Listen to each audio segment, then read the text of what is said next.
Hello दोस्तों, इस video में हम आपके सामने यूपीएससी सिविल सर्विस मेंस 2022 का पेपर 2 डिस्कस करेंगे। तो हम सिर्फ और सिर्फ क्वेश्चनों को पढ़ेंगे ताकि आपको एक आइडिया लग जाए कि इस टाइप के क्वेश्चन आ रहे हैं। तो पहला क्वेश्चन है, the most significant achievement of modern law in India is the constitutionalization of environmental problem by supreme court. Discuss this statement with the help of relevant case law. आसान question है, कोई दिक्कत नहीं आई, कॉन्सेप्चुअल क्वेश्चन है ये। एक बात ध्यान रख लेना कि यूपीएससी के अंदर कॉन्सेप्चुअल क्वेश्चन आते हैं मेंस में। सेकंड क्वेश्चन है, right of movement and residence throughout the territory of India are freely available to Indian citizen but these right are not absolute. बिल्कुल सही है कि भारत का जो नागरिक है वो कहीं भी जा सकता है, ये राइट है, लेकिन कुछ शर्तें ऐसी हैं। ये आर्टिकल 21, यहाँ पर आर्टिकल 19 में कुछ ऐसे वो हैं प्रोविजंस जिसमें रिस्ट्रिक्शंस दी हुई हैं, वो आपको भी इसमें मेंशन करनी है। अगला क्वेश्चन है, to what extent in your opinion has decentralisation of power in India change the governance landscape at the grass root level. बहुत सिंपल है, ज़्यादा कुछ करने की ज़रूरत नहीं है। डिसेंट्रलाइजेशन ऑफ पावर है, इसमें करना है आपको, और इसमें आपको जो पंचायती राज इंस्टीट्यूशन है उसके बारे में बताना है, किस तरीके से भारत में जो डिसेंट्रलाइजेशन पावर हुआ है उससे क्या क्या इम्पैक्ट है, क्या क्या सिग्निफिकेंस है, वो सब चीज़ें करनी है इसमें। अगला हम देखेंगे चौथा question, discuss the role of vice president of India as the chairman of Rajya Sabha. बहुत इजी क्वेश्चन है, ज़्यादा दिक्कत वाली प्रॉब्लम नहीं है इसमें। तो अगला हम क्वेश्चन देखेंगे कि पाँचवा, discuss the role of national commission for backward classes in the wake of its transformation from statutory body to a constitutionally body.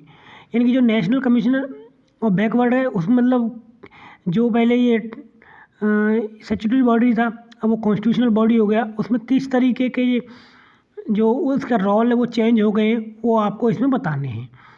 अगला क्वेश्चन है, गति शक्ति योजना, छठा question, Gati Shakti Yojana need to meticulous coordination between government and private sector की PPP mode का आपको पता है सिलेबस में है, तो ये आपको क्वेश्चन अपने दिया हुआ है। तो बहुत सिंपल है, इसमें कोई दिक्कत वाली बात नहीं आएगी। ये क्वेश्चन रिपीटेड है, ये पहले 2-3 साल पहले भी एक क्वेश्चन आया था ऐसा ही इसी लॉ पर।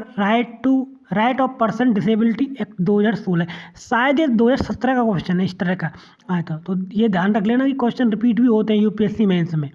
अगला क्वेश्चन है आठवां, reforming the government delivery system through the direct benefit transfer is a progressive step but it has a limitation too. बिल्कुल सही बात है, डीबीटी में एक बहुत ही रिमार्केबल स्कीम है, इसमें कुछ पॉजिटिव फैक्टर भी हैं लेकिन इसके बहुत सारी लिमिटेशंस भी हैं। किस तरीके से डीबीटी आज भी पूरे देश में नहीं फैल पा रहा है, उसको हमें इसमें डिस्कस करनी है।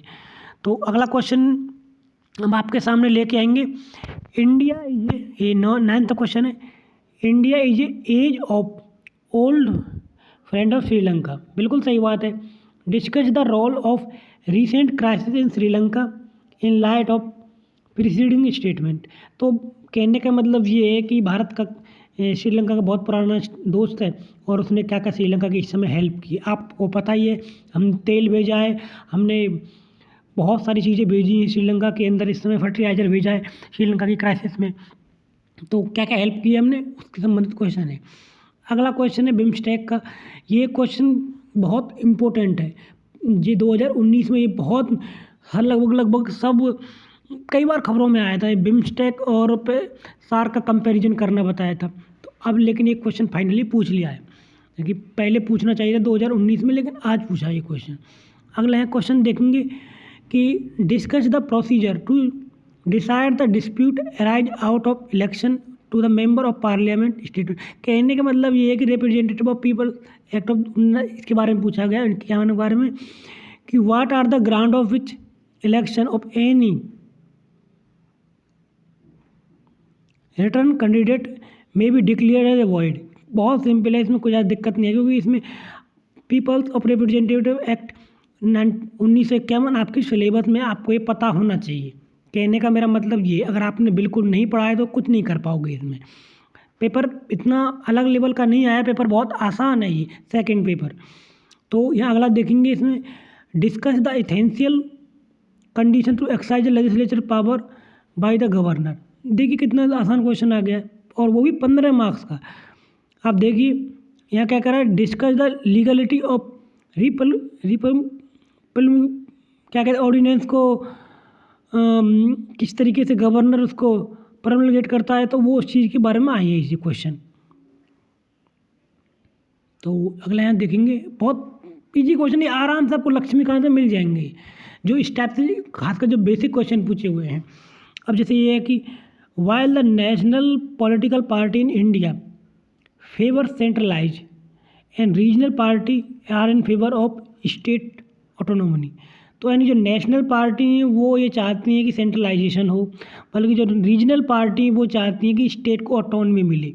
ये बहुत ही फेमस क्वेश्चन है, बहुत पहले इस टाइप के क्वेश्चन आते थे। अगर आपने प्रीवियस ईयर क्वेश्चन पढ़ रखे हैं तो आपको मिल जाएंगे, कोई दिक्कत वाली बात नहीं आएगी। तो अगला क्वेश्चन है यहाँ पर, critically examine the procedure through the president of India and France are elected. तो क्योंकि फ्रांस के इलेक्शन हुए थे तो इससे वहाँ से खबर आ गई है कि ये किस तरह से आपका क्वेश्चन है। अगला यहाँ देखेंगे, बहुत आसान क्वेश्चनों में से एक है, discuss the role of election commission of India in light of evolution of modern code of conduct. देख लेना। अगला हम देखेंगे कि beside the welfare policy scheme India draft management of inflation and unemployment to serve the poor and under privilege section of society. बहुत simple है, ये basic question है, आप आराम से नो कर लेंगे ना, मुझे कोई दिक्कत नहीं आनी चाहिए समझाने के लिए। अगला क्वेश्चन है, do you agree with the view that the increasing dependency on the donor agency of development reduce the importance of community participation in the development progress.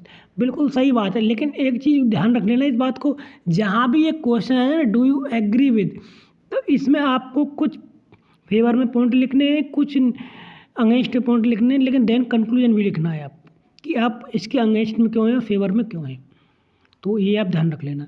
अगला हम क्वेश्चन देखेंगे 18वां जो क्वेश्चन है हमारा वो ये है कि right of children to free compulsory education 2019 का remain inadequate and promoting incentive based system of children education without generating awareness about the importance of school analyse. यानी कहने का मतलब ये है कि एजुकेशन के बारे में लिखना है आपको कि जो स्कूली आपकी जो एजुकेशन है उसको बिना जागरूकता के आप कैसे 2019 के अधिकार को आप इसमें 2019 का जो राइट टू एजुकेशन एक्ट है उसको एक्सपेंड कर पाओगे।